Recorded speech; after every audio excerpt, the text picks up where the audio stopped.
এখানে ওয়েটার গরম গরম রুটি পানিতে ডুবিয়ে ডুবিয়ে প্লেটে রাখছিল।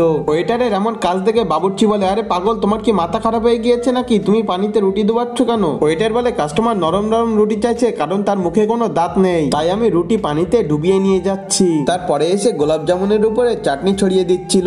আর এটা থেকে পাশের ছেলেটি বলে, আরে পাগল ছেলে, তুই মিষ্টির উপরে চাটনি দিচ্ছিস কেন? ওয়েটার বলে, একটা কাস্টমার কম মিষ্টিযুক্ত রসগোল্লা চেয়েছে, কারণ তার সুগার হয়েছে, তাই আমি ঝালের চাটনি দিয়ে নিয়ে যাচ্ছি। ওয়েটারের এসব উল্টোপাল্টা কাজ থেকে বাবুর্চি হোটেলের মালিককে ডেকে নিয়ে আসে। মালিক বলে, তুমি কাস্টমারকে এইসব উল্টোপাল্টা খাবার খেতে দিয়ে আমার হোটেলটা বন্ধ করে দেবে নাকি? ওয়েটার বলে, এই খাবার খেয়ে কাস্টমারেরা আঙুল চাটবে। বাবুর্চি বলে, যদি এটা সত্যি হয় তাহলে আমি তোমাকে 10,000 টাকা পুরস্কার দেবো। তখন ওই ছেলেটিও বলে, আমিও তোমাকে 10,000 টাকা পুরস্কার দেবো। মালিক তখন বলে, আমি তোমাকে 15,000 টাকা পুরস্কার দেবো। তো বন্ধুরা, এরপরে যেটা হয় তা জানতে এই সুন্দর ছবিটিকে ভালোবেসে ভিডিওতে লাইক করে চ্যানেলটি সাবস্ক্রাইব করো।